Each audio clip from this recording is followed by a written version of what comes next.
আমি দিয়েছেন। অর্থাৎ হুজুরের মধ্যে এই সিফতটা ছিল, সবার খোঁজ রাখতেন, সবার এই সমস্যাগুলো কি এগুলো তিনি উপলব্ধি করতেন, সমাধান করার চেষ্টা করতেন। রাজনীতির বিষয়টা আসছে, আমার ভাই মাওলানা শরীফ আহমদ সাহেব খুব সুন্দর করে বলেছেন যে অনেকে এই কথাটা বলেন যে হুজুর রাজনীতি করতেন না। অনেক সময় বিভিন্ন সাংবাদিকরাও আমাকে প্রশ্ন করেছে যে কিশোরগঞ্জের মাওলানা আজহার আলী আনোয়ার শাহ রহমতুল্লাহ তিনি তো রাজনীতি করতেন না। এটা একটু এক মিনিটে বলে ফেলবো। দেখেন, এই অভিযোগটা কিন্তু ঠিক না। হুজুর রাজনীতি করতেন না, আমি এই অভিযোগটা মানতে রাজি না। হুজুর রাজনীতি করতেন, তবে দলীয় রাজনীতি তিনি করতেন না। আর দলীয় রাজনীতি করাটা এটাকে আমি ফরজ ওয়াজিব কিছুই মনে করি না। রাজনীতি করতে হবে, কিন্তু দলীয় রাজনীতি করা এটা ফরজ না। এলেম শিক্ষা করা ফরজ, জামিয়া এমদাদিয়ায় ভর্তি হওয়া তো ফরজ না।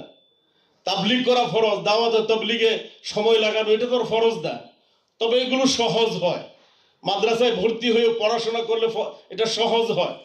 হ্যাঁ, দাওয়াত তাবলিগিয়ে মেহনত তাবলিগের কাজ করাটা সহজ হয়। এরকম দলীয় রাজনীতিতে আসলে রাজনীতিটা সহজ হয়। কিন্তু মরহুম মাওলানা আজহার আলী আনোয়ার শাহ রহমতুল্লাহ আলাই যে মৌলিক রাজনীতি, দিন কায়েমের যে রাজনীতি, এই রাজনীতিটা করছেন। 100 বছর আগেও তো দলীয় রাজনীতি ছিল না, তখন কি ওলামা ইকরাম রাজনীতি করতেন না? এটা হুজুরের উপর একটা অভিযোগ। আজকে এই স্মারক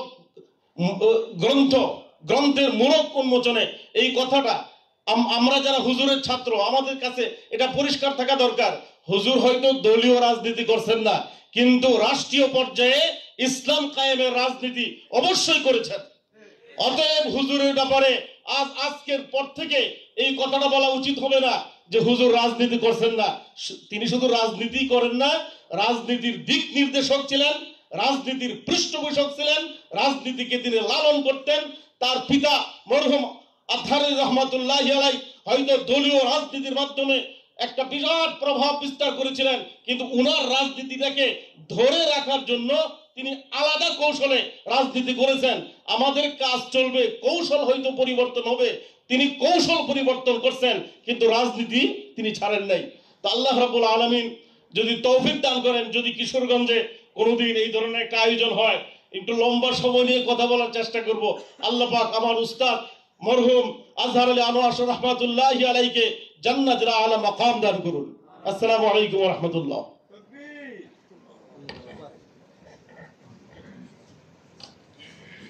অসংখ্য ধন্যবাদ।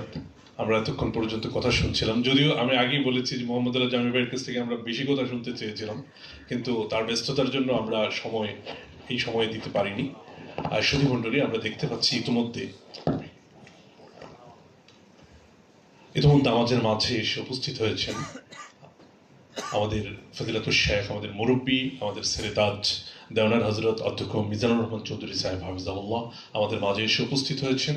হজরতকে আমাদের আজকের অনুষ্ঠান কর্তৃপক্ষ, উপস্থিত জনতার পক্ষ থেকে আন্তরিক স্বাগত ও শুভেচ্ছা জানাচ্ছি। এ পর্যায়ে কথা বলার জন্য মঞ্চে আমন্ত্রণ জানাচ্ছি জনাব কাজী শাহিন খান। জনাব কাজী শাহিন খান, সদস্য মজলিস আমেলা ও মজলিসে শুরা আল জামিয়াতুল ইমদাদিয়া, কিশোরগঞ্জ। জনাব কাজী শাহিন খানকে মঞ্চে আসার জন্য বিনীত আমন্ত্রণ জানাচ্ছি।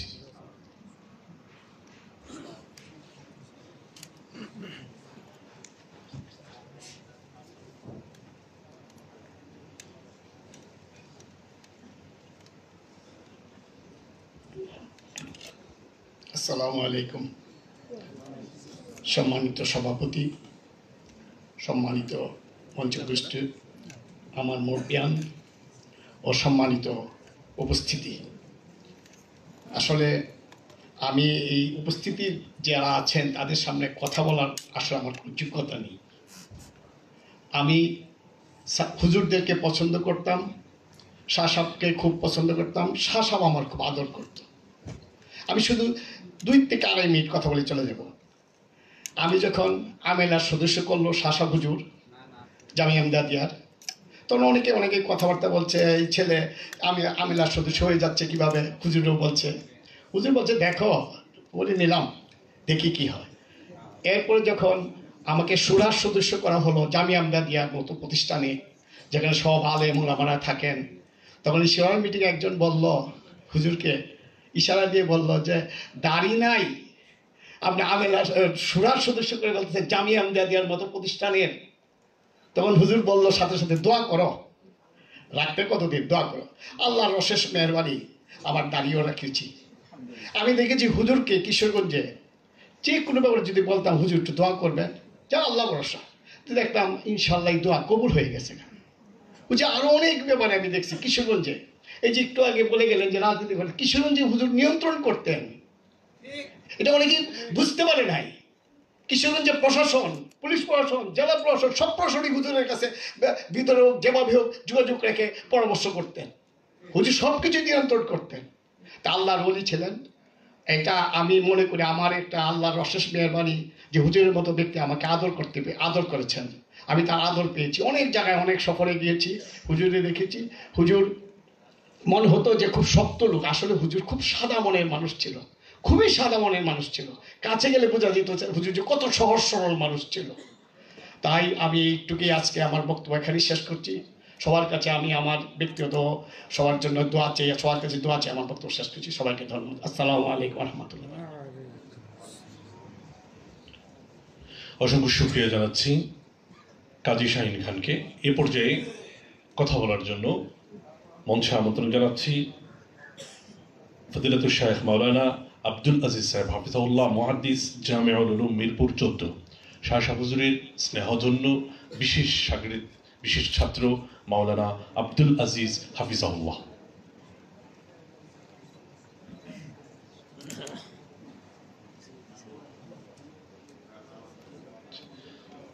কথা বলবেন মাওলানা আব্দুল আজিজ হাফিজাহুল্লাহ।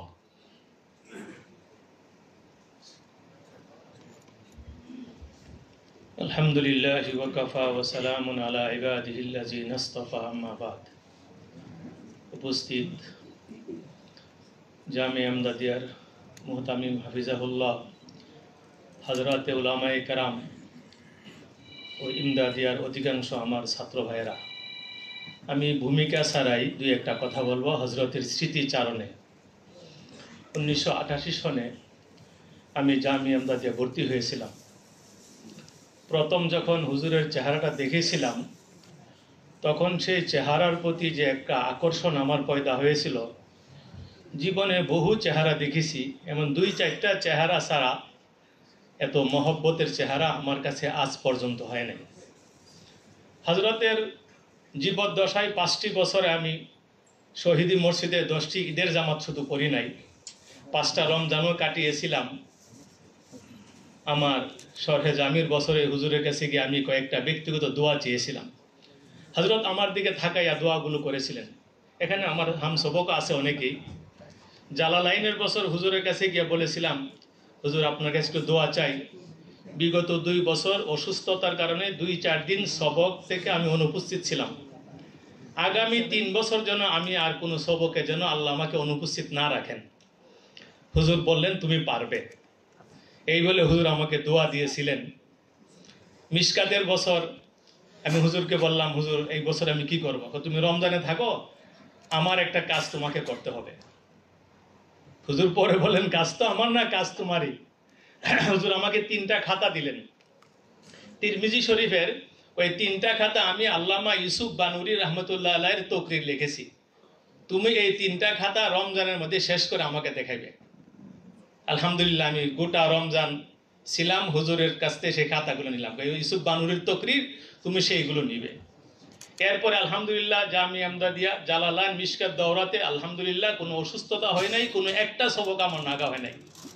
এখানে আমার সাথী আছে মাওলানা আব্দুল কাইয়ুম সাহেব নেত্রকোনার। দাওরায়ে হাদিসের বছর আমরাই প্রথম হুজুরের কাছে বুখারী শরীফ পড়েছি। এর আগে বুখারী শরীফ পড়াইতেন হযরত মাওলানা মুফতি মোহাম্মদ আলী সাহেব রহমতুল্লাহি আলাইহি। তো দাওরায়ে হাদিসের বছরে হুজুরকে বললাম, হুজুর আজকে আরেকটা দোয়া নিতে আসলাম সবকের আগে, কি যেন একটা হাদিসের সবক থেকে যেন আমি অনুপস্থিত না থাকি। হুজুর বলে, ইনশাআল্লাহ তুমি পারবে। আমরা ফজরের আগে মুসলিম শরীফ পড়তাম হযরত মাওলানা ইমদাদুল্লাহ সাহেব হুজুরের কাছে। আমার সাথী আছে মাওলানা আব্দুল কাইয়ুম, তানভীর ভাই আছে, ওনারা জানেন একটা সবক নাগা হয় নাই। বুখারী পড়তে গিয়ে হুজুরের সামনে আমি একটু বেশি ইশকাল করতাম। তো হুজুর বলতেন, দেখো আব্দুল আজিজ, আমি তো আসলে ব্যস্ততা, সময় পাই না, আমি দোয়া দিয়ে দিব, আর বুখারীর সবক তুমি হল করবা, তোমরা শফিক সাহেব কথা বলে, হুজুর কথা, শফিক সাহেব হল করবেন, আমি দোয়া দিয়ে দিব। ইবারত পড়তে পড়তে মাঝে মাঝে থেমে যাইতাম, হুজুর একটু এখানে একটু বোঝা দরকার। পরে বলতো, আব্দুল কাইম আছে কেন? হ্যাঁ আব্দুল কাইম, তুমি ইবারত পড়ো, জোরে জোরে পড়বে, যেন আব্দুল আজিজের কথা আমার কানে না আসে, এই কথা বলতেন। আব্দুল কাইম ভাই আলহামদুলিল্লাহ সে আছে এখানে, অনেক স্পিডে ইবারত পড়তে পারতো। আবার আমরা থাকাইতেন, হুজুরে তোমার কোনো কথা আছে? দোয়া তুমি পাবে। আলহামদুলিল্লাহ আমরা জানলানের বছর কয়েকজন পাসপোর্ট করেছি, দেওবন্দে চলে যাব। হুজুর বলে, তোমরা যাবে না, তোমাদের এই বেশটার প্রতি আমার করে মহব্বত, আমি দোয়া করবো, তোমরা দাওরা পরে যাবো। শফিকুর রহমান শাহ হুজুর বললেন, তোমরা গেলে বেটা, দিলে সদমা লাগবে। দাওরায় হাদিস পড়লাম 1992 সনে, সেই বাবরি মসজিদের বিশাল ঘটনা। 6 ডিসেম্বর বাবরি মসজিদ ভাঙলো, আমরা পরীক্ষা দিলাম, শেষ করলাম 3রা জানুয়ারি। দেওবন্দে যাব আমরা কয়েকজন, কোনো হুজুর রাজি হন নাই, খান সাহেব হুজুর সব রাজি হন নাই। আমি বললাম, হুজুর আপনারা দোয়া করলে সব হয়ে যাবে। তাই বললাম, হুজুর এই পথে গিয়ে যদি আমরা মারা যাই, শহীদের দরজা পাবো না? হ্যাঁ পাবে। এই কথা বলে খান সাহেব বলে, না ছেলেরা যাবে। ফাইসালা হয়ে গেল, আমরা গেলাম। যাওয়ার পরে 15 দিন থেকে 20 দিন পরেই হুজুর সমস্ত ছাত্রদেরকে ডাকলেন, না রমজানের 15-20 দিন পরে ডেকে 3তলা হল রুমে একটা দোয়ার আয়োজন করলেন। দোয়ার মধ্যে বললেন কি যে, আমি একটা স্বপ্ন দেখলাম, বললেন আব্দুল আজিজের খুব অসুস্থ দেখলাম দেওবন্দে, তোমরা একটু দোয়া করো তার জন্য। এরপরে এক চিঠি গেল আমার কাছে প্রায় 20-25 দিন পরে, আপনার কি হয়েছে? শাহ হুজুর তো আমাদেরকে নিয়ে হল রুমে দোয়া করছেন আপনার জন্য।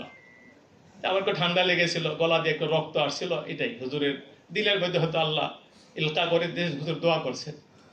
দারুল উলুম দেওবন্দ থেকে আসার পর হুজুর বললেন, আমার তো মনে চাই তুমি আমাদের কাছে থাকো, তুমি কি এমদাদি আসবে? আমি বললাম, শাইখুল হাদিস আল্লামা আইজুল হক রহমতুল্লাহ আলাইহির সঙ্গে মশওয়ারা করছি, হুজুর তো ঢাকা যেতে বলছেন। আমি বললাম, হুজুর যদি ঢাকাতে না যায়, আপনারা ঢাকা গেলে কে খোঁজ খবর নিবে? ওইদিকে শাইখ রহমতুল বললেন, তুমি জামিউল উলুম আইসা দাও মালানা, এখানে দাওরায়ে হাদিস খুলবো। 29 বছর আমার চলমান, এখানে আছি আলহামদুলিল্লাহ। এরপরে 2013-তে আলহামদুলিল্লাহ জামিউল উলুমের বাইরে আরো 2 মাদ্রাসায় আমার বুখারী পড়াবার সুযোগ হয়। আমি হুজুরকে বললাম, হুজুর প্রথম বছর আপনার একটা দোয়ার আমি সামারাত পেয়েছি। আপনি যে বলতেন, দেখো আমি তকরির লম্বা করতে পারবো না, আমি ব্যস্ততা, সময় নাই মোতালা করার, তবে দোয়া পাবে। হুজুর আপনার দোয়া পেয়ে গেছি আলহামদুলিল্লাহ। প্রতিটি সবকের মধ্যে বিশেষ করে তরজমাতুল বাবের মুনাসাবাতটাকে সামনে রেখে আমি পড়ানোর চেষ্টা করতেছি। হুজুর আপনার দোয়া পেয়ে গেছি। এরপরে হুজুর যতদিন বেঁচে ছিলেন, হুজুর আমার একজন আধ্যাত্মিক রাহবর ছিলেন, মুরব্বী ছিলেন। আমি এমন কোনো নতুন কিতাব মোতালা করি নাই যে কিতাব মোতালার আগে হুজুরের অনুমতি নেই নাই। হুজুরের কাছে আমি সব কথাগুলো বলতাম, বলতে যে আসরের পরে সময়টা তোমার জন্য আমার বরাদ্দ, তুমি তখন কথা বলবে। যে আমি এমদাদিয়ার একটা ঘটনা ঘটেছিল, শাহ হুজুর খান শাহ হুজুরকে আমরা মাঝখানে কোনো আত্ম করতাম না, এক শ্বাসে গুনতাম। সেই ঝামেলার সময় আমাকে অনেকে বলছেন যে কিশোরগঞ্জে আসো, আমি যাই না এই জন্য যে 2 জনকে আমরা কোনো সময় মাঝখানে কোনো আত্ম করি নাই। সেখানে গেলে এক হুজুরের কথা বললে আরেকজনের প্রতি মনোভাব খারাপ হলে আমার জীবন ধ্বংস হয়ে যাবে। আমি প্রায় 9 বছর পর্যন্ত কিশোরগঞ্জে যাইনি। শাহ হুজুর একদিন আমাকে ফোন দিলেন, তুমি তো সমস্ত সবচেয়ে বড় নিমক হারাম, তুমি কেন আসলে না? আমি বললাম, হুজুর যখন মা বাবার মধ্যে ঝগড়াঝাটি হয়, সন্তানরা সামনে গিয়ে সাক্ষী হয় না, সন্তানরা দূরে গিয়ে দোয়া করে। বাইতুল্লাহ থেকে আল্লাহর কাছে বহুবার কান্নাকাটি করেছি, আপনাদের মধ্যে যেন আল্লাহ খায়রের ফায়সালা করে দেন। যাই হোক, হুজুরের সঙ্গে তখন সেই স্মৃতি, আমার জীবনের অনেকগুলো বিষয় আছে। অবশেষে হুজুর আমি আমার বাসায় ঢাকাতে অনেকবার আসছেন।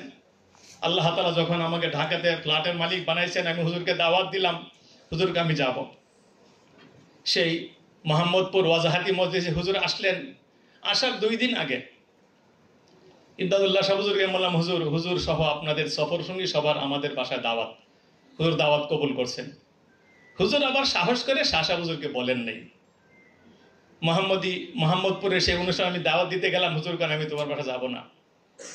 তাই আমি পিরাপিরি হুজুর থাকে চেহারা থেকে, আব্দুল আজিজ তোমার চেহারা ময়লা, তুমি জানো না আমি পথের দাওয়াত নেই না। হুজুর বলেন, আমি পথের দাওয়াত নেই নাই, তারও তুমি আগে দাওয়াত দেও নাই। আর আমি সাহসকে বলে নাই যে 2 দিন আগে আপনাকে দাওয়াত দিয়েছি। আমি চুপ হয়ে গেলাম। হুজুর চলে গেলেন। 3টার সময় হুজুর আমাকে ফোন দিলেন, আব্দুল আজিজ আমরা তো কাপাসিয়া পার হয়েছি, আসলে একটা আমার মনে হয় ভুল হয়ে গেছে কিনা, তোমার দাওয়াতটাও কবুল করলাম না, কাপাসে খুঁটে লেখেছি, ভালো লাগলো না, আমি খুব তাড়াতাড়ি তোমার বাসায় আসবো। এরপর থেকে আমি প্রতীক্ষা করতেছিলাম, আমার আর নসিব হয় নাই হুজুরকে আমার বাসার আনা। যখন থাইল্যান্ড থেকে হুজুর আসলেন চিকিৎসা করে, প্রথম রাত্রিতে আমি গেলাম, মোল্লা জালালুল ইসলাম রহমতুল্লাহ আলাই হয়ে গেছেন তার বাসায়, হুজুরে দেখা করলাম। হুজুর আমাকে বললেন, আব্দুল আজিজ তুমি দোয়া করো, আমি যদি সুস্থ হই তোমার বাসায় আমি সবার আগে যাব। আর আল্লাহ তাআলা হুজুরকে সুস্থ করেন নাই। এই স্মৃতি এখনো বয়ে আসছে আমার জীবনে। দুইজন ব্যক্তির মৃত্যুকে আমি আজও যেন আমি ভুলতে পারি না। একজন হাসা বুজুর্গ, আল্লাহ হাজির নাজির, গত রাত্র পর্যন্ত আমার রাত্রে ঘুমাইতে গেলে লম্বা সময় হুজুরের কথা মনে হয়। আল্লাহ যদি হুজুরকে বাঁচিয়ে রাখতেন, আমরা যদি আমাদের হায়াতের একটা অংশ হুজুরকে দিতে পারতাম, দিয়ে দিতাম, হুজুর যদি বেঁচে থাকতেন। গত রাত পর্যন্ত আমার একই অবস্থা। আমার আরেক উস্তাদ দারুল দেওবন্দের মুফতি সাঈদ আহমদ পালনপুরি, অনেক স্মৃতি। আমি প্রতিদিন হুজুরের এখানে গিয়ে আসরের নামাজ পড়ে হুজুরের মাক্তাবায় আমি বসতাম। এই দুইজনের মৃত্যুর কথা শুনলে আমার বুক এখনো ধাক্কা দেয়, এটা একদিনের জন্য মানতে পারি না। আজ হুজুর চলে গেছেন দুনিয়া থেকে। হুজুরের আজকের এই স্মৃতিগুলো কি বলবো, আমি শুধু দোয়া করি হুজুরের জন্য আল্লাহ তাআলা হুজুরের সেই দীর্ঘ জীবনের যে খেদমত ছিল সেইগুলো যেন যুগ যুগান্তরে আপনাদের মধ্যে আমাদের বিরাজমান রাখে। আমি ইমদাদের মুহতামিম সাহেব হুজুরকে বলেছিলাম, হুজুরের ইন্তেকালের দিন বিকেল বেলা আপনার জীবনের সবচেয়ে বড় সৌভাগ্য, আপনি ফারেক হওয়ার পর থেকে হুজুরের সুহবতে সফরে হজরে ছিলেন। আপনি হুজুরের স্মৃতিগুলো আপনার দ্বারা যেন আমাদের আবার জিন্দা হয়। আমার শেষ একটা আবেদন হুজুরের কাছে, আমরা আপনার জামে এমদাদিয়া বাংলাদেশের দেশের বাইরেও আমি দিন গত হজের সফর আমি তবুক গিয়েছিলাম, তবুক থেকে নিয়ম সিটি মিশর সীমান্তে, সেখানে গিয়ে একজন ইমামের পিছনে নামাজ পড়লাম, তার বাড়ি ময়মনসিংহ। সে বললো আমি ইমদাদিয়ার ছাত্র, গোটা দুনিয়াতে সবাই সরি আছেন, আপনার এই জামিয়াদেরকে আপনারা একটু আমাদেরকে একটু গাইড করবেন, রাহবরি করবেন। আমাদের কাছে শেষ আবেদন, আমরা যে কোনো যেখানে ইমদাদিয়ার ফারেগিন পেলে মনে করি সে আমার সহোদর ভাই। এই আমাদের হৃদ্যতা, আমাদের আন্তরিক বন্ধন যেন অটুট থাকে, হুজুরদের কাছে দোয়া চাই। এর পাশাপাশি হুজুররা আমাদেরকে একটু স্মরণ করবেন, আমাদের জন্য দোয়া করবেন। আমরা যে যেখানে যে খেদমত করতেছি আল্লাহ যেন লিল্লাহিয়াতের সঙ্গে সেই খেদমত করার তৌফিক দান করেন। শেষে আরেকটা আবেদন, আজকের এই প্রোগ্রামটা এখানে হয়েছে, আমার আরেকটা আবেদন, আপনারা কিশোরগঞ্জে আরেকটা প্রোগ্রাম বড় সড়ো করবেন, আমরা তার জন্য যাবতীয় খরচাদি আমরা আপনারা বহন করবো ইনশাআল্লাহ। আলাইনা ইল্লাল বালাগ। শুক্রিয়া, জাযাকাল্লাহ। মুহতারাম সুধী, আমাদের আজকের এই মোড়ক উন্মোচন অনুষ্ঠানের মঞ্চ ইতোমধ্যে আগত অসংখ্য নক্ষত্রে সুশোভিত হয়ে উঠেছে। আমাদের এখানে আগমন করেছেন তারা মসজিদের সাবেক ইমাম ও খতিব, ইউরোপ আমেরিকার অসংখ্য কোরআন প্রতিযোগিতা অনুষ্ঠানের বিচারক উস্তাদুল হফাজ হজরত মাওলানা ইউসুফ আব্দুল মজিদ। আরও আগমন করেছেন আল হায়াতুল উলিয়ার দফতর সম্পাদক মাওলানা ওসিউর রহমান। আমরা আজকের এই মোড়ক উন্মোচন অনুষ্ঠান কর্তৃপক্ষের পক্ষ থেকে তাদেরকে স্বাগতম জানাচ্ছি। মুহতারাম সুধী, এখন আপনাদের সামনে হজরতের জীবন ও কর্ম সম্পর্কে অত্যন্ত গুরুত্বপূর্ণ আলোচনা নিয়ে আসছেন বাংলাদেশ মুসলিম কাউন্সিলের মহতারাম সভাপতি, জাতীয় উলামা কাউন্সিলের মহাসচিব, সুলতানুল ওয়াইজিন হজরত মাওলানা খালেদ সৈফুল্লাহ আইয়ুবী হাফিজাহুল্লাহ। আমি হজরত মাওলানা আজহার আলী আনোয়ার শাহ রহমতুল্লাহ আলাইহি সম্পর্কে তার স্মৃতিচারণ সংক্ষেপে পেশ করার জন্য সবিনয় অনুরোধ করছি।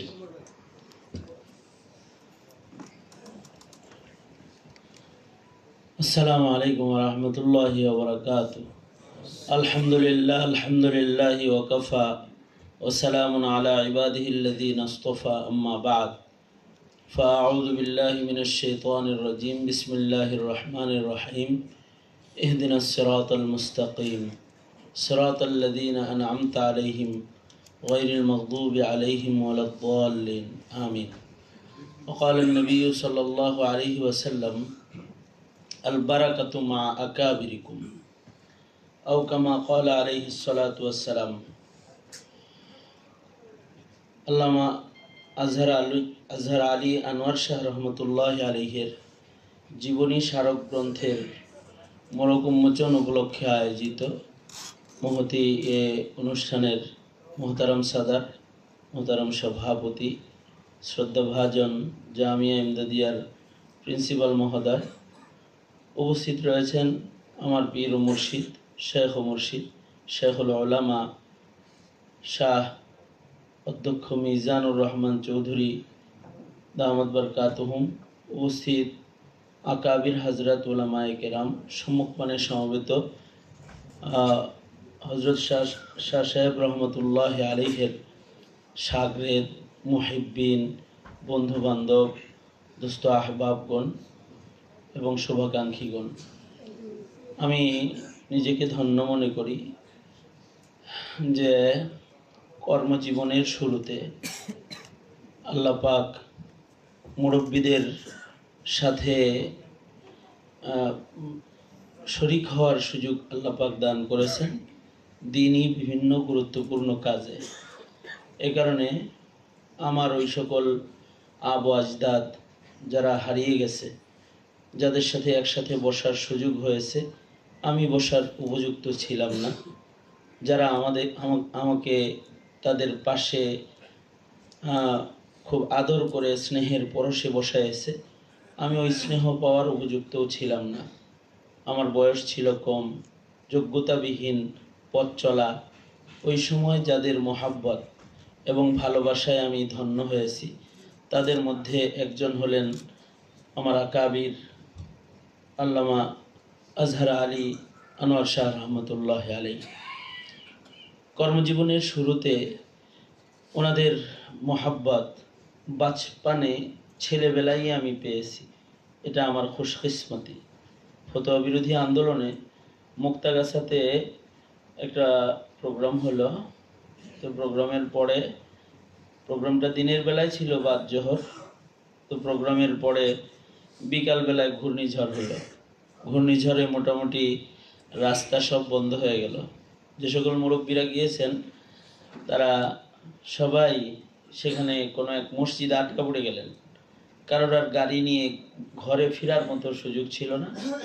একটা মসজিদের মধ্যে সব মুরব্বীরা একটা গোলাপ ফুলের মতো বসে গেল, কারণ শোয়ার বালিশ নাই, গায়ে দেওয়ার কাঁথা নাই, শীতের দিন, একটা কম্বল, তো সবাই মিলে কিভাবে রাত কাটাবে? এদিক দিয়ে বৃষ্টি ঝরছে, আর রাস্তার গাছ না সরাইলে আর ওখান থেকে বের হওয়া সম্ভব না। সব মুরব্বীরা গোল হয়ে গোলাপ ফুলের মতো বসে গেলেন, একটা পাপড়ির মতো, আর সবাই যার যার পা গুলো সামনের দিকে দিল। মুরব্বীরা যারা তারা পা সোজা করলো, কিন্তু বালিয়ার হজরত পা সোজা করে দিলেন, আর অনেকে এই কম্বলের নিচ দিয়েই আমাদের আকাবিরদের ভালোবাসায় একে অপরের কত কাছাকাছি বয়সের মানুষ, কিন্তু এই যে বসে আছে যে পা একজন সোজা করছে, আর একজন কম্বলের নিচে আর একজনের অঙ্গুলি টানতেছে। তাদের মধ্যে একজন হলেন আজহার আলী আনোয়ার শাহ রহমতুল্লাহ আলাইহি, যে উনি বালিয়ার হজরতের অঙ্গুলি টাইনা দিতেছিলেন কম্বলের নিচে। আজব এক চিত্র, যেটা দূর থেকে না, খুব কাছে থেকে। তা আমি তো ছোট মানুষ, আমি একটু দূরে দূরে থাকি, তো ওনারা আমাকে কেউ কাছে টেনে নিতেন আর বলতেন, এই তুই এই চিপায় বসে থাক, ঠান্ডায় কষ্ট পাবি। তো এই হলো আমাদের উলাইকা আবাই, আমাদের পিতৃপুরুষগণ।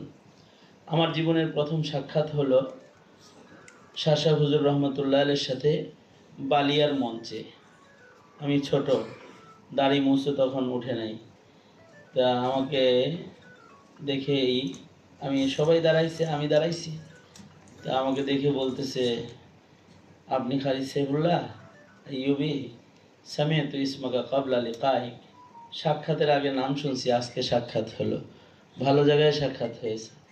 হুজুর তো ঝাঁকুনি দিয়েছে এমন একটা আমাকে যে আমি ভয় পেয়ে গেছি, কিন্তু মোহাব্বত অনেক বেশি। একবার নেত্রকোনাতে কেন্দুয়াতে একটা প্রোগ্রাম, হুজুর তো যেমন ছিলেন নরম, আবার গরম হয়ে গেলে তেমন ছিলেন গরম।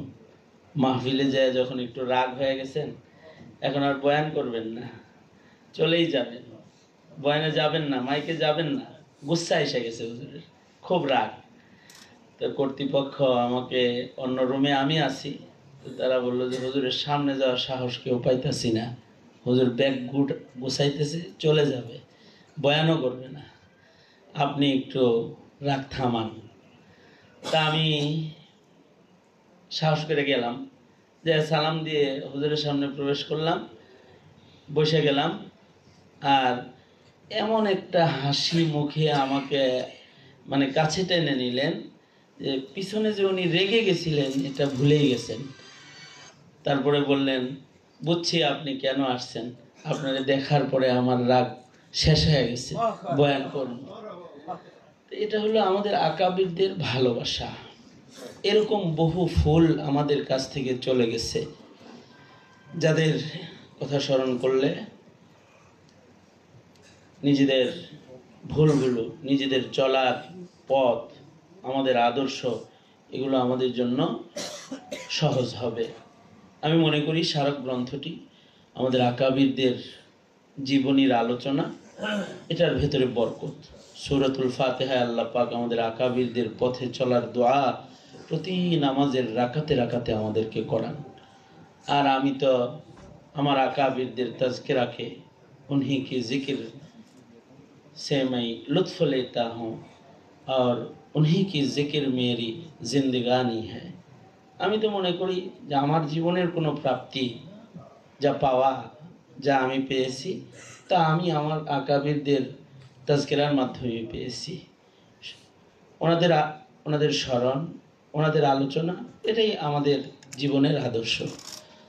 সবচেয়ে গুরুত্বপূর্ণ বিষয় হলো আমার শায়খ ও মুর্শিদের মাদ্রাসায় একটা স্মৃতি, মানে ওনার আলোচনার অনন্য একটা স্মৃতি আমার স্মরণে পড়ে, যে আমি স্টেজে সামনে বসে গিয়েছিলাম বয়ান শোনার জন্য। হজরত শাহ শাহ হুজুর রহমতুল্লাহ আলাইকে আমার হজরত বললেন যে আজকে যেহেতু 21শে ফেব্রুয়ারি, ভাষা নিয়ে বয়ান করবেন।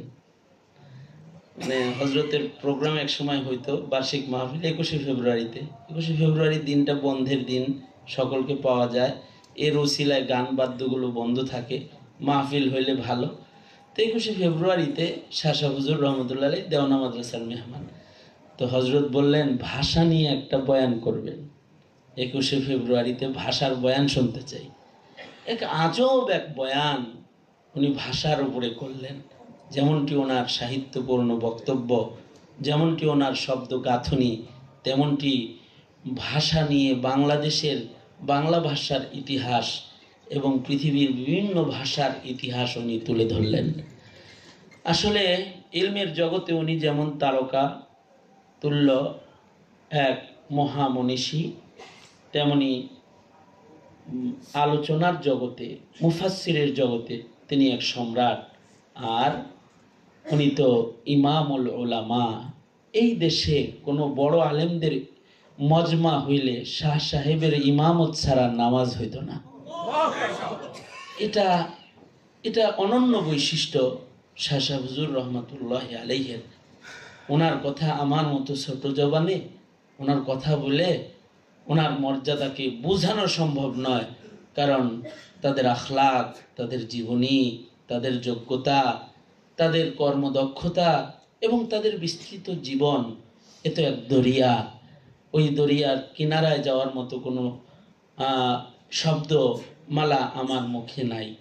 তারপরেও ধন্যবাদ জানাই জামিয়া কর্তৃপক্ষ এবং হজরত মোহতামিম সাহেব হুজুর জামিয়া ইমদাদিয়াকে, যে আমাকে ওনারাও স্নেহের ডাকে বলেছেন যে মৌলানা আপনিও এক কলম এই স্মারক গ্রন্থে আপনার মুরব্বির ব্যাপারে লেখেন। এই লেখাটা আমার জীবনের স্মরণীয় একটা লেখা। আর আজকের এখানে জীবনী গ্রন্থ স্মারক এই মোরক উন্মোচন অনুষ্ঠানে দু চারটি কথা বলা, এটা আমার জীবনের সার্থক কিছু কথা। যা কিছু বলেছি তার থেকেই আমাদের আকাবির আসলাফদের মর্যাদা বুঝার তৌফিক আল্লাহ তাআলা আমাদেরকে দান করেন এবং ওনাদেরকে স্মরণ করে করে ওনাদের দেখানো পথে আল্লাহ তাআলা আমাদেরকে চলবার তৌফিক দান করেন। আমিন। ওয়া আখিরু দাওয়ানা আলহামদুলিল্লাহি রাব্বিল আলামিন।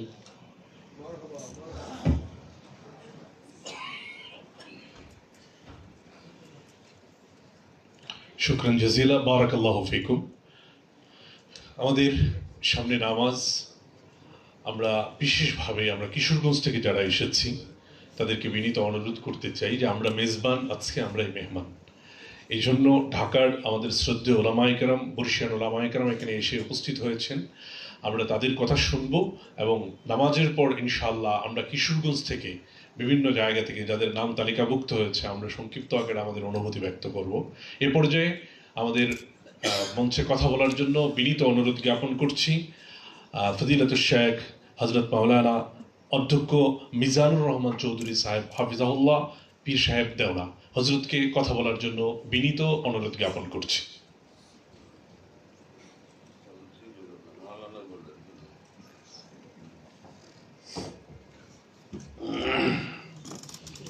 আসসালামু আলাইকুম রহমতুল্লাহি ওয়া বারাকাতুহু। আলহামদুলিল্লাহ ওয়া কাফা ওয়া সালামুন আলা ইবাদিহিল্লাযীনা ইসতাফা, আম্মা বা'দ। আউযু বিল্লাহি মিনাশ শাইতানির রাজীম। বিসমিল্লাহির রহমানির রহিম।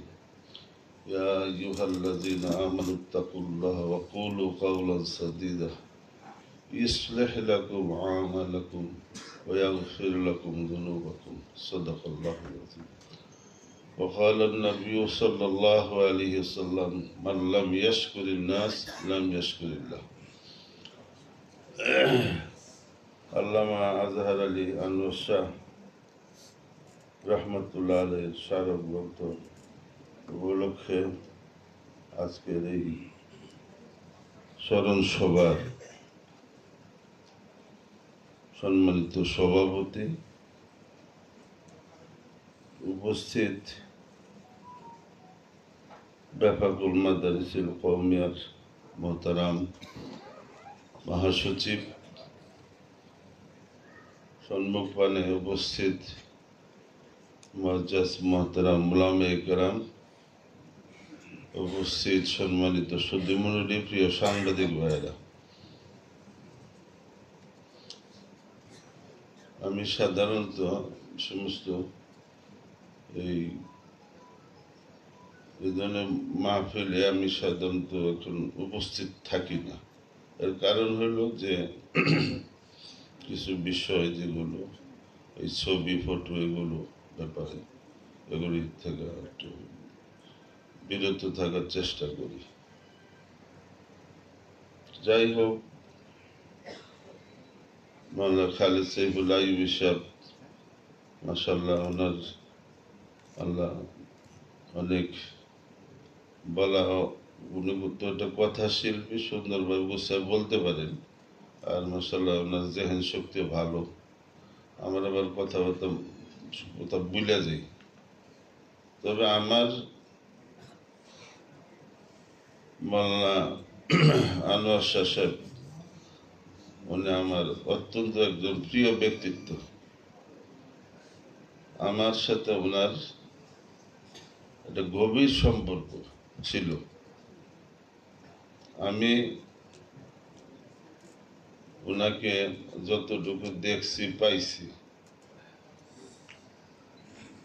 এটা আমার লেখার মধ্যেও কিছু আসছে।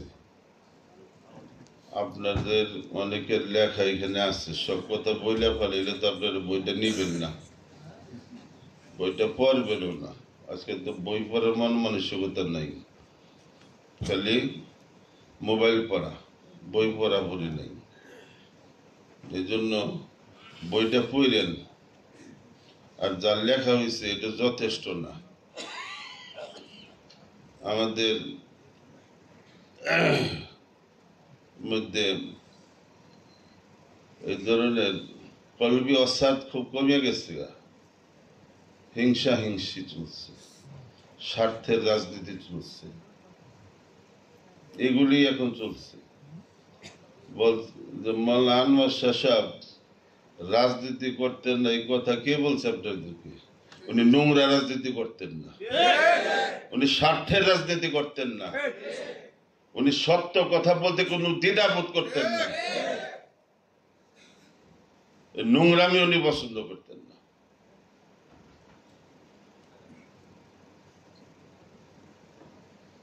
ওনার মরহুম পিতা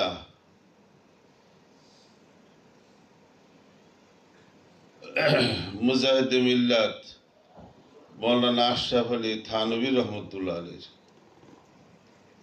162 জন বা এরকম আশেপাশে হবে খলিফা ছিলেন। হযরত থানভী রহমতুল্লাহ আলীর জীবনের ওনার উসুল ব্যত্যয় ঘটাইয়া যে ওনার কাছে তো মুরিদ হওয়াটাই কঠিন ছিল, আবার ওনার থেকে খেলাফত পাওয়া এটা তো আপনার যারা পাইছে তাদেরকে তো আপনারা আমরা দেখছি, কিন্তু এর মধ্যে হযরত থানভী রহমতুল্লাহ খলিফাদের মধ্যে আপনার মুজাহিদে মিল্লাত মৌলানা আথালি সাহেব রহমতুল্লাহ আলী, ওনার খেলাফতটা একটু ভিন্ন প্রকৃতির ছিল। উনি অন্য অন্যদেরকে যে খেলাফত দিচ্ছেন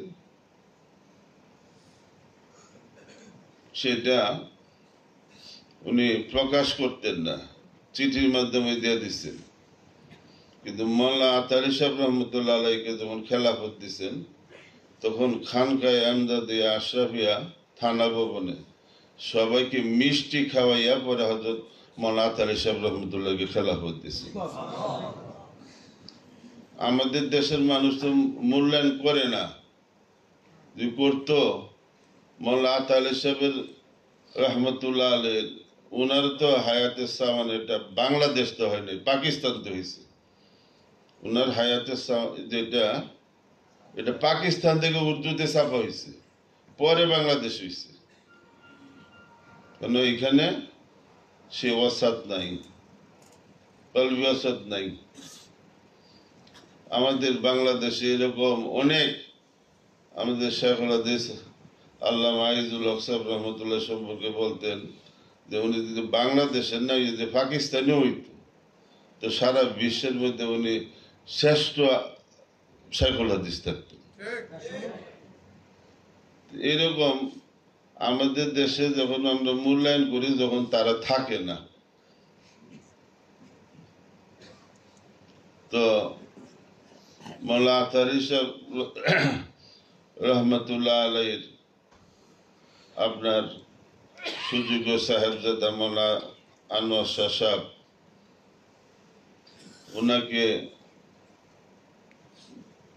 দেখার সুযোগ, মেলামেশার সুযোগ আমি জামিয়া আমদাদিয়ার সুরার সদস্য হওয়ার পরের থেকে দেখছি যে ওনার ইন্তেজাম, উনি যে জামিয়া আমদাদিয়ার যে পরিচালনা করেন দুইটা, একটা হলো সুরা, মজলিসে সুরা, একটা হলো মজলিসে আমেলা। এটার প্রধান থাকে যখন যে কিশোরগঞ্জের ডিসি থাকে, তো ওই ডিসি আপনার এটার মজলিসে আমেলার সভাপতি থাকে। এই দুইটার সমন্বয় যে উনি কেমনে করতেন আমি অবাক হয়ে যাই যে হুজুর কেমনে এটা সম্ভব। এটা সম্ভব যে মোল্লা আনোয়ার শাহ সাহেব উনাকে যদি বাংলাদেশের প্রধানমন্ত্রী বানানো হইত, বাংলাদেশের সংসদে স্পিকার বানানো হইত, তো উনি এত সুন্দরভাবে সুশৃঙ্খলভাবে এই দেশটা পরিচালনা করতে পারত। এই পার্লামেন্টের স্পিকার বানাইলে উনি এটা সুচারু সুন্দরভাবে পরিচালনা করতে পারত। আল্লাহ পাক ওনাকে এত ইন্তজাম দিচ্ছে। উনি একেবারে স্পষ্টভাষী, এই জন্য অনেকে পছন্দ করতেন না। যারা স্বার্থের নেশী, স্বার্থবাদী, তারা ওনাকে পছন্দ করতেন না। ওনাকে বিভিন্ন সময় অপমানিত করা হয়েছে, অপমানিত করা হয়েছে।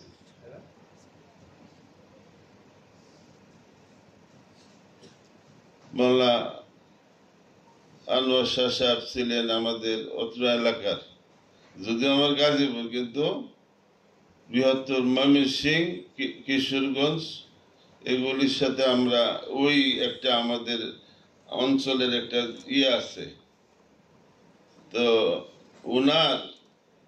উনি আমাদের বৃহত্তর ময়মনসিংহের মধ্যে মুকুটহীন বাদশা ছিল। যদি মৌলানা আতালি সাহেব আনোয়ার সাহেব বলতেন যে ময়মনসিংহ, বৃহত্তর ময়মনসিংহে ইসলামী হুকুমত কায়েম হবে, আমি ঘোষণা দিলাম বৃহত্তর ময়মনসিংহবাসী ওনার এই ঘোষণা সকলেই ওনার এই ঘোষণা ওনার সাথে আপনার ঐক্যমত পোষণ করতে এবং ওনার এই ঘোষণাটাকে বাস্তবায়ন করতে। এমন একটা প্রভাব ওনার ছিল, এমন প্রভাব ওনার মধ্যে ছিল। তো উনি সেই যে আয়াতের কারিমা আমি তেলাওয়াত করছি এর এর এর বাস্তব নমুনা উনি ছিলেন। যে উনি সময়ের আলোকে, যে মাওলানা খালেদ সাইফুল্লাহ আইয়ুবী সাহেব বললো, আসলে আমি তো ওই যে আমাদের দেওনা দাওয়াতুল হক মাদ্রাসা বার্ষিক মাহফিল 20-21 ফেব্রুয়ারি, এটা সবাই জানতো।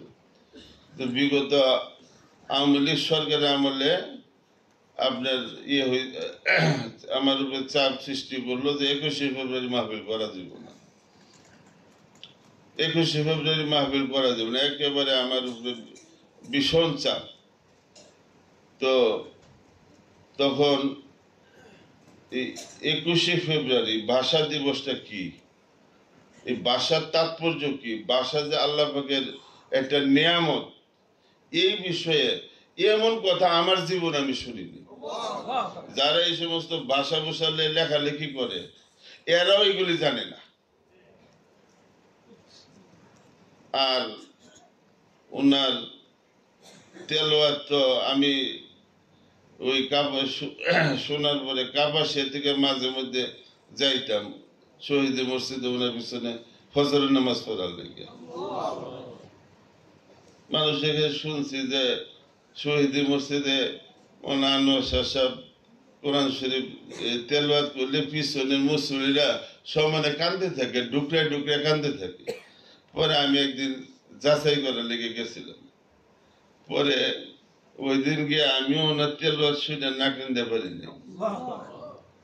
তো আল্লাহ তাআলা এরকম একজন আপনার মানুষের একটা স্মারক গ্রন্থ আপনারা যারা লেখছেন, যারা মেহনত করছেন, এবং এদের মধ্যে আরো কিছু সমৃদ্ধ করতে হবে, আরো কিছু সমৃদ্ধ করতে হবে। এটার মধ্যে যা আছে এটা যথেষ্ট না, এটাকে আরো সমৃদ্ধ করতে হইব।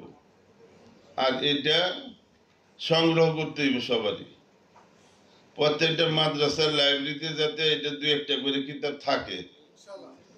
কথা বুঝছেন না? এই উদ্যোগটাকে তখনই যারা আমরা ওনার মোতাকিদ বা ওনার করি, তাইলে এটা মূল্যায়ন করা হবে। তাইলে যারা এটা উদ্যোগ নিচ্ছে ভবিষ্যতে তারা আরো সমৃদ্ধভাবে এটাকে তারা এটা প্রকাশনা করতে পারবে। আল্লাহ পাক হযরত মাওলানা আনোয়ার শাহ সাহেব রহমতুল্লাহ আলাইহির দারাজাতকে আল্লাহ বুলন্দ করেন এবং ওনার যে সমস্ত রেখে যাওয়া কাজগুলি আল্লাহ পাক পায়ে তাকবিলে পৌঁছান। ওয়া আখিরু দাওয়ানা আলহামদুলিল্লাহি রাব্বিল আলামিন। আসসালামু আলাইকুম ওয়া রাহমাতুল্লাহ।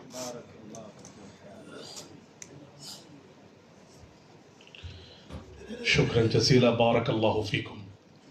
সুধীমণ্ডলী, আমরা নামাজের আগে অধিবেশনে ইতিমধ্যে আমাদের মাঝে এসে উপস্থিত হয়েছেন জামিয়া রহমানিয়া রাবিয়ার সম্মানিত মুদির শাইখুল হাদিস রাহিমাহুল্লাহর সুযোগ্য সাহেবজাদা ফজিলাতুল শেখ হযরত মাওলানা মুফতি মাহফুজুল হক সাহেব হযরতকে আমরা আমাদের অনুষ্ঠানে স্বাগত জানাচ্ছি। ইতিমধ্যে আপনাদের সঙ্গে সংক্ষিপ্ত কথা বলার জন্য মঞ্চে আমন্ত্রণ জানাচ্ছি মুফতি মুহাম্মদ আলী সাহেব হাফিজাউল্লাহ, মুহতামিম আফতাবনগর মাদ্রাসা। হযরতকে তার আলোচনা পেশ করার জন্য মঞ্চে বিনীত আমন্ত্রণ জানাচ্ছি।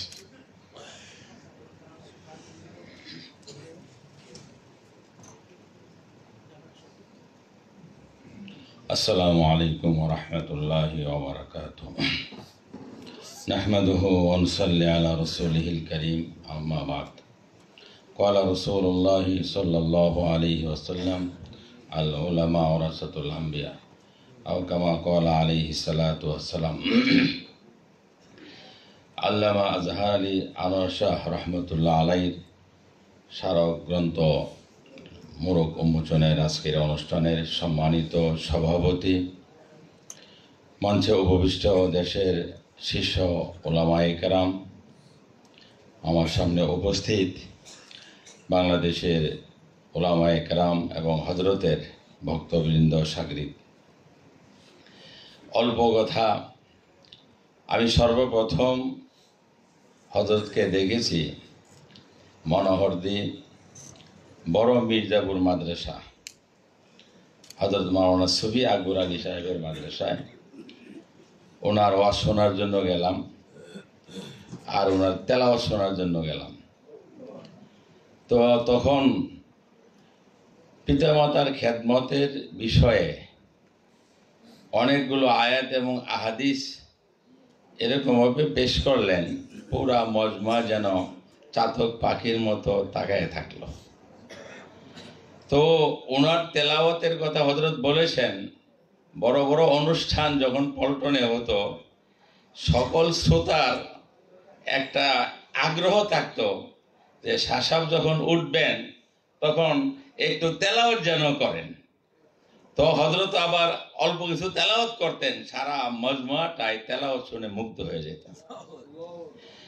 আমি হযরতের সঙ্গে হাইয়াতুল উলিয়া গঠিত হওয়ার সময় থেকে নিয়ে দীর্ঘ সময় কিছু কাজ করার সুযোগ পেয়েছি। এতে একটা গুণ হযরতের খুব ভালোভাবে আমি দেখেছি, যে কথাটা অনেকেই বলেছেন, বলবেন, স্পষ্টভাষী, সত্য কথা বলতে ডাইনে বামে কারো দিকে উনি তাকাইতেন না। এই ব্যাপারে উনি আপোষহীন ছিলেন। এটা বারবার কে বেজার হবে আর কে খুশি হবে এই দিকে কোনোদিন লক্ষ্য করতেন না। আরেকটা গুণ ওনার দেখেছি যে সবাইকে সমন্বয় করার একটা মানসিকতা ওনার ছিল। যতগুলো মিটিং হইতো, কথা পক্ষে বিপক্ষে অনেকগুলোই আসতো, কিন্তু হযরত সমন্বয় করে সবাইকে আবার এক করার চেষ্টা করতেন, সবাইকে খুশি রাখার চেষ্টা করতেন। ছোট হোক বড় হোক, দেখা হলে আবার ছোট্ট কোনো একটা কথাকে স্মরণ করায় দিয়া তার মন জয় করে ফেলতেন। একদিন যাত্রাবাড়ি মাদ্রাসায় হযরত বসা, আমিও ঢুকলাম। আমাকে বললেন যে মনোহরদী মাদ্রাসায় যাইতে যে রাস্তাটা এখন কি ঠিক হয়েছে না আগের মতোই ভাঙ্গা আছে। এর অর্থ ছিল আমার অন্তরটা, দিলকে হযরতের দিকে নিয়ে যাওয়া। এটা শুধু একজনের বিষয় না, বরং সকলের সঙ্গে এই ধরনের ব্যবহার করেতেন। যে বিষয়টা আজকে আমাদের মধ্যে অভাব, আমরা পরস্পরে যখন কাজকর্ম করি তো একে অপরের রায়ের বিপরীত রায় হতে পারে, মত পার্থক্য হতে পারে, কিন্তু এমন এমন বাক্য আমরা বলি যার দ্বারা অন্যের মনে অনেক কষ্ট যায়। হযরত ইখতিলাফ করতেন, কথা বলতেন, কিন্তু শালীন ভাষা, যুক্তি নিরিখে কথা বলতেন। আমাদের বর্তমানেও হযরতের এই আদর্শ থেকে, গুণাবলী থেকে দুইটা জিনিস আমরা শিক্ষা নিই, যে পরস্পরে একজন আরেকজনের সঙ্গে সমন্বয় করা, ইসলাহু জাতিল বাইনের দিকে উনি যেরকম অগ্রসর হইতেন, আমাদেরও অগ্রসর হওয়া। আর একে অপরের বিপক্ষে কথা বললেও, রায় দিলেও, তার মত প্রকাশ করলে এটা যেন কোনো তিক্ত। তো আমরা আবারও আপনাদের কাছে বিনীত অপারগতা এবং অনুরোধ প্রকাশ করছি, যারা আমরা কিশোরগঞ্জ থেকে এসেছি, বিভিন্ন থানার বিভিন্ন ইউনিয়ন থেকে, আমরা নামাজের পর ইনশাআল্লাহ অনুষ্ঠান আমাদের 4টা পর্যন্ত, নামাজের পর কেফায়েতুল্লাহ আজহারী সাহেব আসবেন, আমাদের ধর্ম উপদেষ্টা আফম খালিদ হোসেন সাহেব হাফিজাহুল্লাহ আসবেন। আমাদের অনুষ্ঠান 4টা পর্যন্ত চলবে। আমরা কথা বলবো। এ পর্যায়ে আপনাদের সামনে কথা বলার জন্য আমি বিনীত আমন্ত্রণ জানাচ্ছি, বিনীত অনুরোধ জ্ঞাপন করছি ফজিলাতুল শেখ হযরত মাওলানা মুফতি মাহফুজুল হক সাহেব দামাত বারাকাতুহুল আলিয়া আর রাফিয়া, মুদির জামিয়া আরবিয়া জামিয়া রাহমানিয়া আরাবিয়া মোহাম্মদপুর হজরতকে তার আলোচনা পেশ করার জন্য বিনীত অনুরোধ জ্ঞাপন করছি।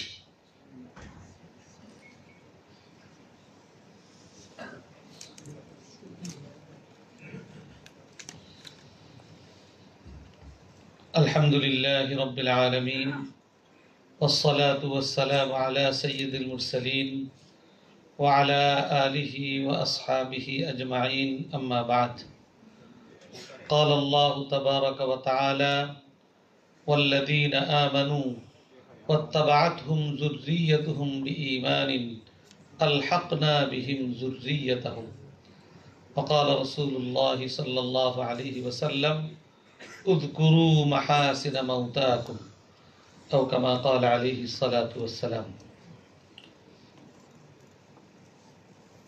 আল্লাহ পাকের বিশেষ মেহেরবানি শুকরগুজারি যে আমাদের এই দেশে নিকট অতীতে যে সকল মুরব্বিয়ানে কেরামগণ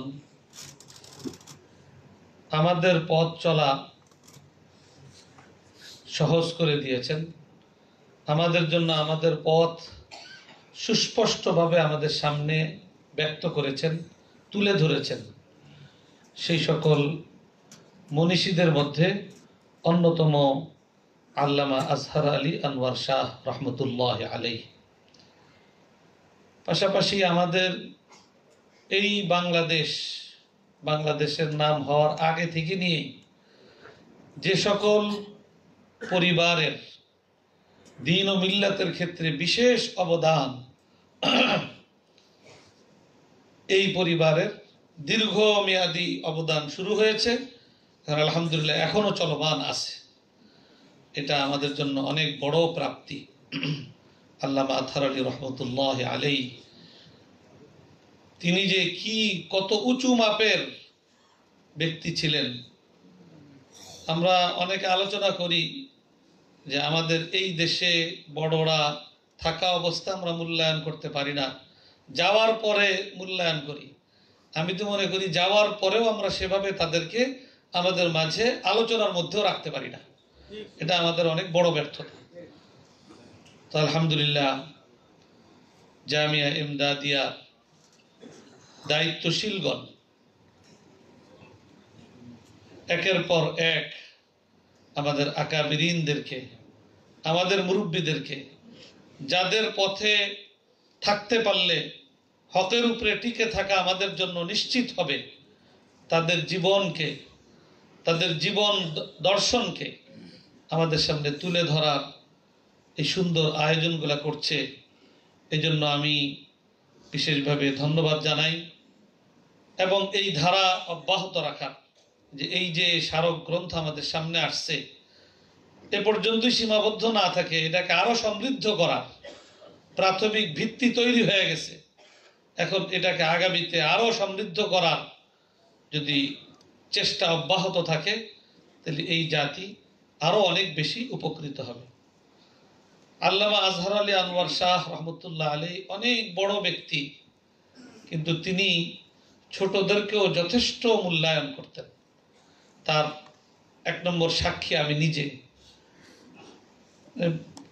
পার্থক্য তো অনেক বেশি, কিন্তু বেফাতুল মাদারিসিল আরাবিয়ার কাজের সুবাদে এই বড়দের সান্নিধ্য এবং কাছাকাছি হওয়ার অনেক সুযোগ হয়েছে। এত ছোট হওয়ার পরেও গুরুত্বপূর্ণ কাজের ক্ষেত্রে ছোটদেরকে সামনে নিয়ে আসা, তাদের উপরে আস্থা ব্যক্ত করা, এটা খুব কাছ থেকে প্রত্যক্ষ করার সুযোগ হয়েছে। হুজুরের সাথে আমাদের শেষ জমানায়, হুজুরের হায়াতের শেষ সময়ে ঘনিষ্ঠ আত্মীয়তার সম্পর্ক তৈরি হয়েছে।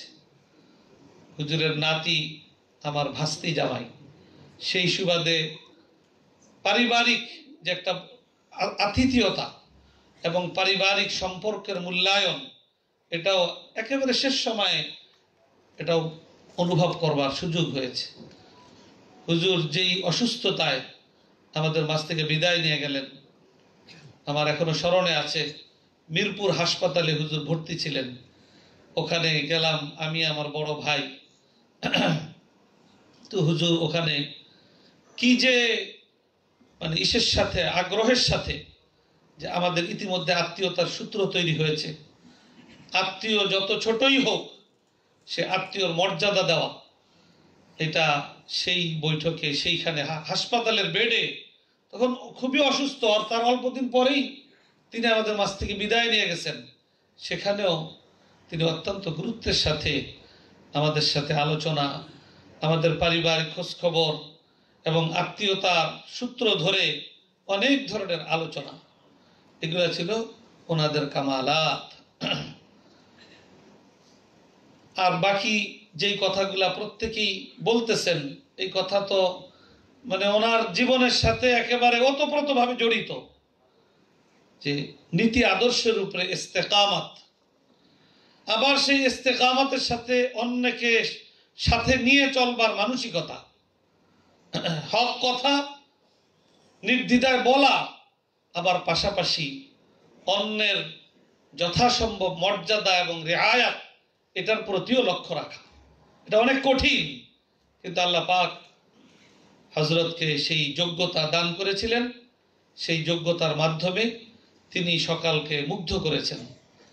তা আমাদের কর্তব্য, আমরা এই সকল আকাবিরিন বুজুর্গানে দ্বীনের লিখিত এই সকল আলোচনার থেকে আমরা যদি আমাদের পথ চলার জন্য কিছু পাথেয় গ্রহণ করতে পারি, আমরা যদি তাদের আদর্শকে আমাদের নিজেদের জীবনের আদর্শ হিসাবে গ্রহণ করতে পারি, তাইলে সেটা আমাদের জন্য পরিপূর্ণ সার্থকতা আসবে। আল্লাহর কোরআন, আল্লাহ তাআলা বলছেন, ওয়াল্লাযীনা আমানু ওয়াত্তাবা'আতহুম যুররিয়্যাতুহুম বিঈমান। আমরা হয়তো ওনাদের মতো পুরা পারবো না, কিন্তু আমাদের মধ্যে যদি তাদের মৌলিক নীতি আদর্শ এটাকে নিজেদের মধ্যে ধারণ করবার প্রবল মজবুত দৃঢ় সংকল্প থাকে, আল্লাহ পাক অনেক পার্থক্যের পরেও আমাদের সেই বুজুর্গদের সান্নিধ্য আখিরাতে আমাদেরকে দান করবেন। এটা আল্লাহ এই আয়াতের মধ্যে আমাদেরকে সুসংবাদ দিয়েছে। এবং হাদিসে পাকের মধ্যে আল্লাহ রসুল যেটা বলেছেন, উযকুরু মাহাসিনা মাউতাকুম, একদিকে তাদেরকে নিজেদের মধ্যে বাঁচিয়ে রাখা, আর তারা বেঁচে থাকলে আমাদের মাঝে আমরা সবসময় তাদের থেকে উপকৃত হওয়ার সুযোগ লাভ করব। এই হাদিসের মধ্য দিয়ে আল্লাহ রসুল আমাদেরকে এই দিকে এই নির্দেশনা দিয়েছেন যে অতীত বড়দেরকে তোমরা নিজেদের মধ্যে বাঁচিয়ে রাখো। তারা বাহ্যিকভাবে হায়াতে না থাকলেও তাদের মুজাকারার তাজকিরার মাধ্যমে তোমরা নিজেদের মধ্যে বাঁচিয়ে রাখো, তাহলে তারা তোমাদের জন্য পথ প্রদর্শক হিসাবে শতকের পর শতক, যুগের পর যুগ তোমাদেরকে রাহবারি করে যাবে। অতএব এই ধরনের আয়োজন, আমাদের বুজুর্গদের আলোচনা, তাজকিরা এবং তাদের জীবনকে সমাজের সামনে তুলে ধরা, এটা কর্তব্য। আর আমাদের সামনে এই জিনিসগুলো আসলে এগুলাকে কদর করা, এটার দ্বারা উপকৃত হওয়ার জন্য মনোযোগী হওয়া। যে আজকাল যে কথা কয়েকজন মুরব্বী বললেন যে আমরা আজকে পড়তে অভ্যস্ত না, বিশেষ করে কিতাব, বই, এগুলো পড়তে অভ্যস্ত না। এইখান থেকে আমাদেরকে আবার বেরিয়ে আসতে হবে। এগুলোর মধ্যে আমাদের বড়দেরকে আমরা পাবো, আমাদের বড়দের দিক নির্দেশনা আমরা এখান থেকে অর্জন করব। অতএব এই স্মারক গ্রন্থ এটা সময়োচিত একটি পদক্ষেপ, এই সমাজের প্রতি একটা বড় অনুগ্রহ, এবং এই ধারা আগামীতে অব্যাহত থাকুক। এই ক্ষেত্রে আমরা আমাদের সামর্থ্যের আলোকে এই ধরনের ভালো কাজে যতটুকু সম্ভব আমরাও সাথে থাকা, সেতে থেকে নিজেদেরকে ধন্য ভাববো ইনশাআল্লাহ।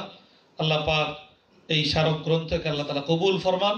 এই স্মারক গ্রন্থের মাধ্যমে আমাদেরকে যথাযথ উপকৃত হওয়ার আল্লাহ তাআলা তৌফিক দান করেন, এবং আল্লাহ তাআলা এই সকল আলোচনার মধ্য দিয়ে অবশ্যই সেই মহান ব্যক্তির কবরকে আল্লাহ তাআলা আলোকিত করবা, তার রূহকে আল্লাহ তাআলা প্রশান্ত করবা আল্লাহ তাআলা ব্যবস্থা করুন।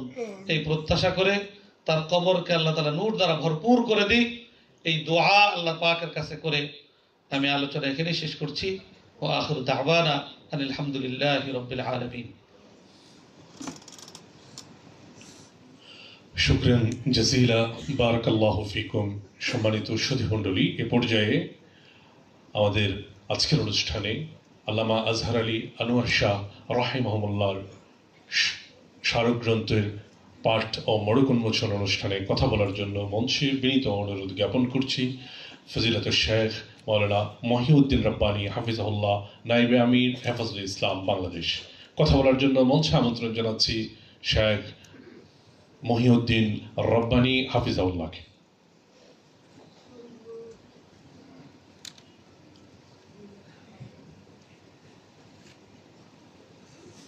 বিসমিল্লাহির রহমানির রহিম ফাবিহুদাহুম মুহতাদি বিসমিল্লাহির ওয়াক্কালু ইন্না সামি'না কুরআনান আজাবা সাদাকাল্লাহু মাওলানা আযীম। আজকে এই স্মারক গ্রন্থ আয়োজিত অনুষ্ঠানের সম্মানিত সভাপতি, মঞ্চে উপবিষ্ট হযরত উলামায়ে কেরাম, সমবেত সুধীমণ্ডলী, আসলে আমাদের দেশে আমরা আমাদের আকাবিরদেরকে মনে রাখার জন্য, স্মরণ রাখার জন্য যে মেধাভিত্তিক কিছু কাজকর্ম করব, সেটা আসলে আমাদের দেশে হয় না, হচ্ছে না। আলহামদুলিল্লাহ, ইতিমধ্যে দেখা যাচ্ছে আমাদের কিছু যুবক এদিকে অগ্রসর হয়েছে। আশা করি আমরা আরও সামনে অগ্রসর হতে পারব। আজকের এই স্মারক গ্রন্থ উন্মোচনের অনুষ্ঠানে আমাকে কথা বলার জন্য শুকরিয়া জ্ঞাপন করছি। আসলে যে ব্যক্তি সম্পর্কে আলোচনা করব, তার মধ্যে দুইটা দিক আমি লক্ষ্য করছি তার জীবনে, একটা জালালিয়ত আর একটা জামালিয়ত। এই দুটার জামে ছিল। জালালিয়ত যেরকম ছিল, জামালিয়ত ছিল। দুটার সমন্বয়ে এতেদাল হয়। শুধু জালালিয়ত হইলেও এতেদাল থাকে না, আর শুধু জামালিয়ত হইলেও হয় না। এই দুটার সমন্বয় ছিল তার মধ্যে। এই একটা দিক আমি সংক্ষেপে তার জীবন থেকে পেয়েছি। 2 নম্বর, যে আমি একটা আয়াত পড়েছি, ওয়াকালু ইন্না সামি'না কুরআনান আজাবা। সেটা তার ইযা তুলিয়াত আলাইহিম আয়াতুনা যাদাতহুম, এত সুন্দর তেলাওয়াত, এত মনোমুগ্ধকর তেলাওয়াত। দেওয়ানার পীর সাহেব বলেছেন, আমি ওনার তেলাওয়াত শোনার জন্য সুদূর কাপাসিয়ার থেকে কিশোরগঞ্জে চলে যেতাম। আসলে আল্লাহ তাআলা এমন সুন্দর একজন তালি, আল্লাহ তাআলা নিজেও তালি, রসুলও তালি। কারানাহু ফাত্তাবি কুরআনা, আল্লাহ নিজেও কারি। তা ওলামায়ে কেরাম বুঝে, সবাই জানেন। তো তিনি এত সুন্দর তালি ছিলেন, তেলাওয়াত, কোরআনের তেলাওয়াত করতেন। আল্লাহ তাআলা ওনার পদঙ্ক অনুসরণ করে দেড় জাতিকে সামনে এগিয়ে যাওয়ার আহ্বান জানাচ্ছি। পরিশেষে খতমে নবুয়তের জন্য, তার অবদানের জন্য তার আল্লাহ তাআলা যেন উত্তম বিনিময় দান করেন।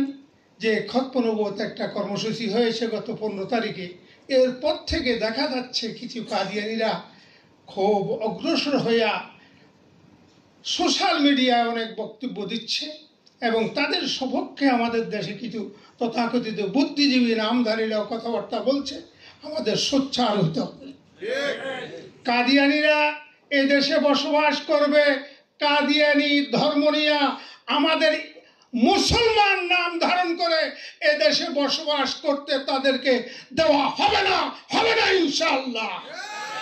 নাসরুম মিনাল্লাহি ওয়া ফাতহুন। জাযাকুমুল্লাহু আহসানাল জাযা। হযরত মাওলানা মহিউদ্দিন রব্বানী হাফিজাহুল্লাহ, তিনি আমাদের সামনে হযরতের জীবন ও কর্ম সম্পর্কে অত্যন্ত গুরুত্বপূর্ণ আলোচনা করেছেন। মুআজ্জাজ সুধী, আমাদের দেশের অনেকে দারুল উলুম দেওবন্দে পড়েছে, কাসমি হয়েছে, কিন্তু খুব অল্প কজন ব্যক্তি আছেন যারা দারুল উলুম দেওবন্দের মুঈনে মুদাররিস বা মুঈনে মুফতি হওয়ার তৌফিক পেয়েছেন। তার মধ্যে হতে একজন হচ্ছেন আজকে এখন আপনাদের সামনে যিনি আলোচনা নিয়ে আসবেন, দারুল উলুম দেওবন্দের সাবেক মুঈনে মুফতি, ফতোয়া দারুল উলুম সংকলনের ক্ষেত্রে যাদের অবদান রয়েছে তাদেরই একজন, আমাদের বাংলাদেশের গর্ব, হজরত মাওলানা মুফতি মঈনুল ইসলাম কাসিমি। আমি হজরতকে আল্লামা আজহার আলী আনোয়ার শাহ রহমতুল্লাহ আলাইহি সম্পর্কে সংক্ষেপে আলোচনা করার জন্য অনুরোধ করছি। এরপরে ইনশাআল্লাহ আমাদের পরবর্তীতে নামাজের বিরতি দেওয়া হবে। আসছেন মাওলানা মুফতি মঈনুল ইসলাম কাসিমি।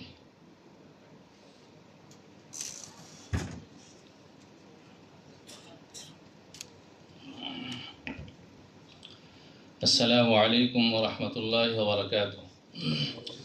الحمد لله وحده والصلاة والسلام على من لا نبي بعده أما بعد.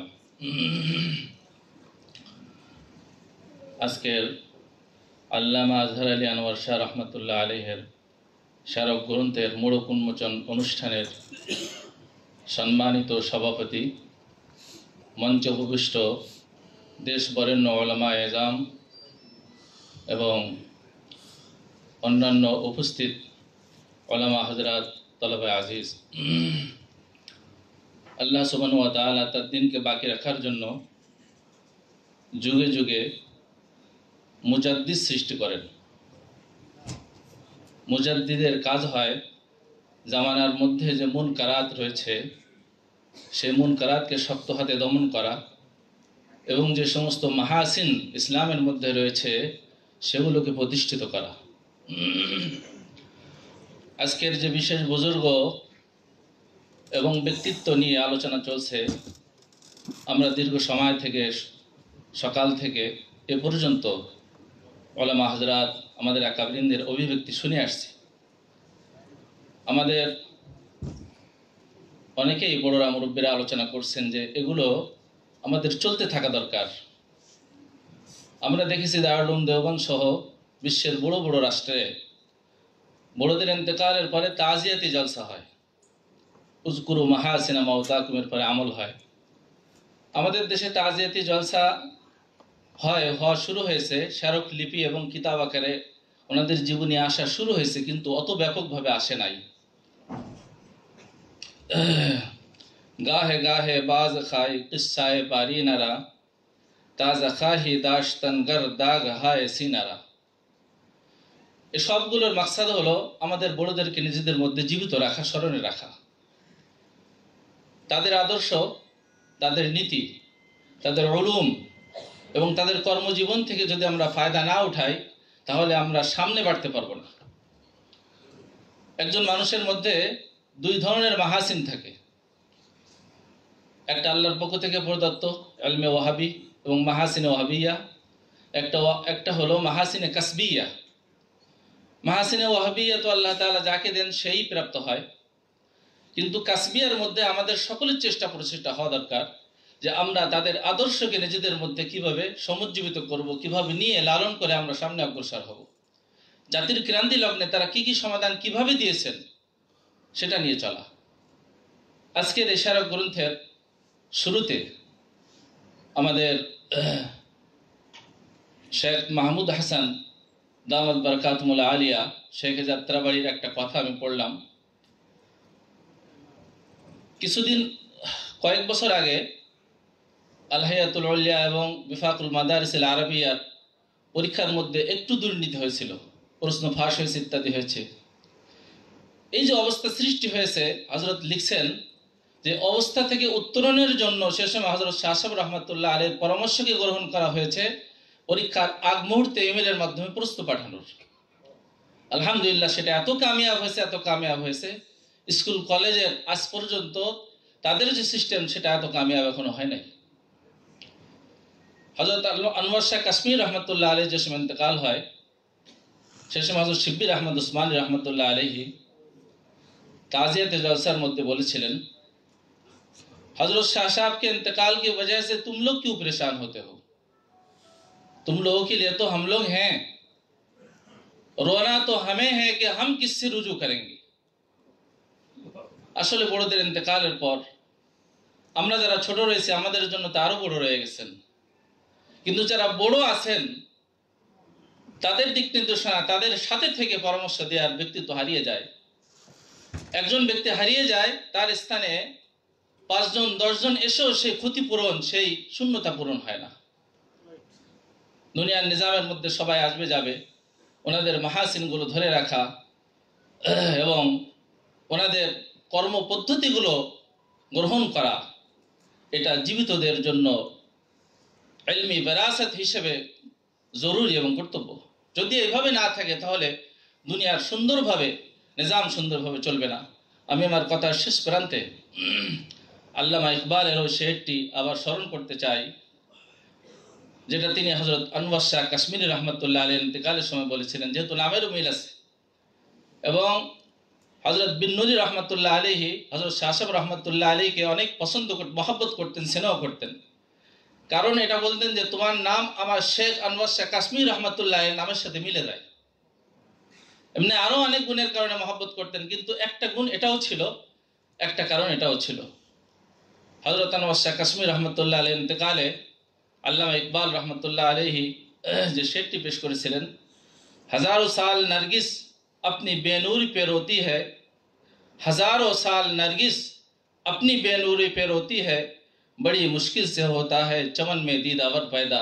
আল্লাহ সুবহানাহু ওয়া তাআলা হযরত শাহ সাহেব রহমতুল্লাহ আলাইহির জীবনী থেকে এবং তার পুরা জীবনের আদর্শ থেকে আমাদেরকে নীতিবান হওয়ার এবং তার মাহাসিনগুলো কবুল করে আমাদেরকে সামনে অগ্রসর হওয়ার তৌফিক দান করেন। আমিন। ওয়া আখিরু দাওয়ানা আলহামদুলিল্লাহি রাব্বিল আলামিন।